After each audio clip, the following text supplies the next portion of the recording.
Mandrup police ठाण्याच्या वतीने गणेशोत्सवाच्या निमित्ताने रक्तदान शिबिर, गणराया पारितोषिक वितरण समारंभ, वृक्षारोपण आणि गणेश मंडळांना वृक्ष वाटप या विशेष कार्यक्रमाचे आयोजन करण्यात आले होते। या उपक्रमामध्ये पर्यावरण संरक्षण आणि समाज हिताच्या दृष्टीने महत्वपूर्ण संदेश मंद्रुप पोलीस यांच्या वतीने देण्यात आला। यावेळी पोलीस अधीक्षक सोलापूर ग्रामीण अतुल कुलकर्णी यांची विशेष उपस्थिती होती। रक्तदान शिबिरात 182 रक्तदात्यांनी रक्तदान केले। यावेळी विविध प्रकारची झाडे देखील वाटप करण्यात आली व 2023 मधील गणेशोत्सवातील मंडळांना सन्मान चिन्ह व प्रमाणपत्र देऊन गौरव करण्यात आले। सदर कार्यक्रमास पोलीस अधीक्षक अतुल कुलकर्णी, उपविभागीय पोलीस अधिकारी संकेत देवळेकर, जितेंद्र मोरे, मंद्रुप ग्रामपंचायत सरपंच, पत्रकार बंधू मोठ्या संख्येने उपस्थित होते। कार्यक्रम यशस्वी करण्यासाठी पर्यावरण दूत डॉक्टर मनोज देवकर, छत्रपती शिवाजी महाराज सर्वोपचार रुग्णालयाच्या रक्तपेढीचे प्रमुख डॉक्टर ऐश्वर्या मुंडे, सिद्धेश्वर ब्लड सेंटरचे डॉक्टर हरिश्चंद्र गलीचाल यांची विशेष उपस्थिती होती। लोकप्रधान न्यूज चॅनलचे पत्रकार नारायण घंटे यांनी घेतलेला हा आढावा।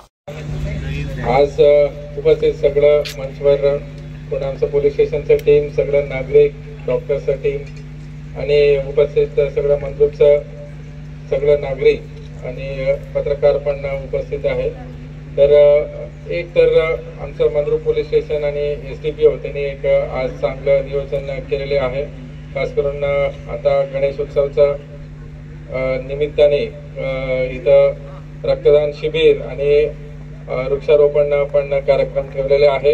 ह्याचं महत्त्व त्यांनी सांगितले, डॉक्टर्स पण इथं सगळ्यांनी सांगितले, पण मी 2-3 गोष्टी सांगू इच्छितो आणि हे एक सगळ्यांसाठी एक मेसेज पण जाईल। एक तर रक्तदान एक श्रेष्ठ दान आहे आणि ह्याच्यामध्ये डॉक्टर्सने सांगितले, पण याच्यामध्ये काय होते की तुमचं जे जुनं रक्त आहे ते दिल्यानंतर तुम्हाला नवीन रक्त उत्पन्न होते आणि तुमचं ऊर्जा, शरीराचं ऊर्जा पण वाढते। तर सगळ्यांनी कृपया जेवढं आता मी बघितले, आता नंबर्स घेतले तर 60 लोकांनी इथं रक्तदान केलेले आहे आणि हे अति उत्तम आहे, शरीरासाठी पण उत्तम आहे आणि तुमच्या नवीन शरीरामध्ये रक्त परत उत्पन्न होते, तर कमी होत नाही। जेवढं तुम्ही देणार, तर हेच मेसेज आहे की जेवढं तुम्ही देणार तेवढं जास्त होते। तसंच वृक्षारोपण असतील तर प्रत्येक लोकांनी वृक्षारोपण करायला पाहिजे। तर बरेचसे लोक मला शेतकरी दिसत आहेत, किती लोक शेतकरी आहे हात वर करा। सगळ्यांकडे शेती आहे। तर मी सांगतो की 2-3 उपयोग आम्ही सुरू केले होते। धाराशिव मध्ये तुम्हाला माहिती आहे, इथं धाराशिव मध्ये एकही नदी नाहीये, तर इथं तर तुमचं नीरा नदी जाते, भीमा नदी आहे, ते संगम आहे, तर इथं तुमचं पाणी अति उत्तम आहे। तर प्रत्येक शेतकरीला इथं चांगलं एक स्कोप पण आहे की तुम्ही शेतीमध्ये आणखी तुमचं उत्पन्न वाढवू शकता। तर आम्ही धाराशिव मध्ये काय केलं होतं की आम्ही प्रत्येक शेतकरींना एक टीम मार्फत आम्ही त्यांना त्यांच्या बांधावर, आता तुमचं ऊस पण असतील, काही लोक सोयाबीन करत असणार, काही लोक आणखी काही पीक घेतले असतील, बट तुम्ही तुमचं बांधावर तुम्ही जास्तीत जास्त आंब्याचं या फळाचं तुम्ही लागवड करा। आणि काही शेतकरी 2-3 वर्षामध्ये, आम्ही ते तसं धाराशिवमध्ये सुरू केलं तर 2 वर्षानंतर त्यांचं ते बांधावरचे उत्पन्न त्यांना जास्त देत होते। शेवगा असतील, चिक्कू असतील, आंबे असतील, हे 4-5 प्रकारचं त्यांनी 20-25 झाडं लावले, तर ते त्यांचं उत्पन्न आहे। तर काही लोक सांगत होते की ते सावली देते, नंतर ते उत्पन्न कमी होते, तसं नाही। आम्ही सायंटिफिकली त्यांना प्रूव्ह केले की त्यांचं जे सोयाबीन असतील, ते कोणतेही पीक असतील, त्याचा व्हिडिओ बनवून आम्ही सायंटिस्ट मार्फत त्यांना दाखवले, तर त्यांचं उत्पन्न, ते जे उत्पन्न आहे ते पण वाढले आणि बांधावरती ते त्यांना फळापासून त्यांना 1-2 लाखाचं प्रॉफिट पण झाले। तर ते सगळ्यांनी कृपया तुम्ही प्रयोग सुरू करा आणि तिथूनच वृक्षारोपण तुमचं शेतीमधूनच करू शकता। तर ते सगळ्यांना संकल्पना सांगू इच्छितो। नंतर इथं बरेचसे लोक काही समस्या असते पोलीस स्टेशनला आणि त्यासाठीच काही शेतकरी आमच्याकडे येतात आणि भांडण पण होतात। तर आम्ही शेतकरी प्रेरणा अभियान म्हणून सुरू केले, आता इथं पण आम्ही हे जिल्ह्यामध्ये सुरू करणार। काही शेतकरींना त्यांचा जमिनीचा वाद असतात, आजूबाजू जमिनीच्या लोकांसोबत वाद असते आणि त्याच्यामधून भांडण होतात, तर पोलीस स्टेशनला येतात आणि त्यासाठीच आम्ही शेतकरी प्रेरणा अभियान म्हणून सुरू केले, जेणेकरून जे बांधाचे रस्ते आहे या वहिवाट असतील त्याच्यासाठी आम्ही तहसीलदार आणि आता कलेक्टर साहेबांना भेटून नेमकी हे प्रोग्राम बद्दल सांगणार आहे, जेणेकरून आम्ही तिथं धाराशिवमध्ये एक 2000 शेतकरीचं समस्या सॉल्व्ह केले. जमलेले सगळे शांतताप्रिय आणि कायद्याचा सन्मान करणारे सगळे मंद्रुपचे नागरिक, या ठिकाणी हा जो कार्यक्रम आहे तो आदरणीय पोलीस अधीक्षक सर अतुल कुलकर्णी सर यांच्या संकल्पनेमधून हा कार्यक्रम राबवला जातोय. या ठिकाणी वृक्षारोपण, रक्तदान शिबिर आणि गणेशोत्सव मंडळ यांना जी पारितोषिके मिळाली होती त्यांचा सन्मान करणे, असं त्रिवेणी संगमाचा हा कार्यक्रम आहे.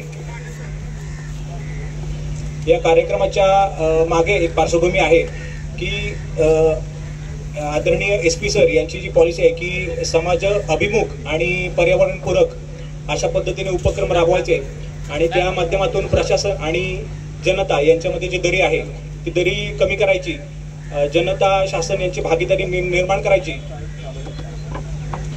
आणि त्याच्या आधारे प्रशासन हे जनता अभिमुख, जनता केंद्रीय करायचं आणि सुशासन त्याच्यामधून आपल्याला तयार करता येईल अशी सरांची संकल्पना आहे. या संकल्पनेचा भाग म्हणून वृक्षारोपण आणि रक्तदान शिबिर, त्याचप्रमाणे गणेश मंडळांचा सत्कार हा याचा भाग आहे. याची जी थीम आहे ती महत्त्वाची गोष्ट अशी की एक वृक्ष जगवला तर एक कुटुंब जगतं आणि कुटुंब जगलं तर एक समाज, एक गाव जगतं असं म्हटलं जातं. UNFCCC याचा जो जागतिक अहवाल आहे तर त्याने असं म्हटलं की ट्री प्लांटेशन इज की टू वर्ल्ड सेव्हिंग वर्ल्ड, म्हणजे जे जागतिक हवामान वाढ, तापमान वाढ झालेली आहे आणि हरितगृह वायू हा जो परिणाम झालेला आहे हा जर थांबवायचा असेल तर ट्री प्लांटेशन हा अतिशय महत्त्वपूर्ण एक घटक आहे असं त्यांनी म्हटलंय. आपल्या ऐतिहासिक संदर्भामधून असं म्हणता येईल की आपण म्हणतो की मानव सेवा हीच ईश्वर सेवा आहे आणि रक्तदान ही एक प्रकारे मानव सेवा आहे, कारण त्याच्यामुळे एका माणसाचे प्राण वाचतात. तर अशा संकल्पना याच्या मागे आहेत आणि ह्या कार्यक्रमामध्ये जे नागरिक उत्स्फूर्तपणे सहभागी झाले त्यांचं मी या ठिकाणी स्वागत करतो आणि आपल्या सर्वांना एक संदेश देतो. या कार्यक्रमामध्ये आदरणीय SP सर आले. सरांची संकल्पना आहे, या संकल्पनेचं याच्या पुढचे कार्यक्रम जे असतील ते देखील आम्ही कंटिन्युअसली राबवू. त्या कार्यक्रमाला देखील आपला उत्स्फूर्त प्रतिसाद मिळेल अशी मी आशा व्यक्त करतो आणि या ठिकाणी थांबतो. जय हिंद. आणि येथे बसलेल्या सर्वांना माझा प्रथमतः नमस्कार. आज हे भव्य रक्तदान शिबिर व वृक्षारोपण कार्यक्रम आयोजित केला आहे, त्यासाठी मी सोलापूर ग्रामीण पोलीस, मंद्रुप पोलीस ठाणे यांचे खूप खूप आभार मानते. आपण सर्वांना जसे की माहीत आहे, रक्तदान हे सर्वश्रेष्ठ दान म्हणून मानले जाते. तर रक्तदानाचं असं खूप महत्त्व आहे. जसं की आपल्या रुग्णालयामध्ये रक्तस्रावाचे खूप सारे पेशंट्स येतात, ॲनिमिया नावाचा आजार असतो, थॅलेसिमिया, अशा पेशंटला रक्तदानाची खूप गरज असते. पण आपण जर रक्तदान करून त्यांना रक्तपुरवठा केला तर त्यांचं जीवनदान, म्हणजे त्यांना एक नवीन जीवन मिळू शकतं, जीवनदान मिळतं बऱ्याचशा पेशंटना. तर मी इथे बसलेल्या सर्वांना विनंती करते, खूप साऱ्यांना, की स्वइच्छेने येऊन सर्वांनी रक्तदान करा, त्याचा खूप फायदा होतो. बऱ्याच जणांना असं वाटतं की रक्तदान केल्याने मला कमजोरी येईल का किंवा मला काही त्रास होईल का, पण असं काही होत नसतं. कोणालाही रक्तदान केल्याने कमजोरी वगैरे असं काही होत नाही. तर त्याची तुम्ही कधीही काळजी नका करू. बरेच जण इथं असे आहेत की त्यांनी खूप वेळा रक्तदान केलेले आहे, त्यांचे मी खूप आभार मानते. जे कोणी पहिल्यांदा रक्तदान करत आहेत किंवा ज्यांना करायची इच्छा आहे त्यांनी स्वइच्छेने खरेच रक्तदान करा. आज मी म्हणजे सर्वांना एवढंच सांगेन की तुमचं एक रक्तदान बऱ्याच जणांचं जीव वाचवू शकतो. आणि इथे रक्तदान शिबिर आयोजित केल्याबद्दल मी परत एकदा इथल्या सगळ्या डोनर्सचे, सर्व पोलीस डिपार्टमेंटचे सदस्य आभार मानते आणि आमच्या सर्व टीमतर्फे आभार मानते. धन्यवाद.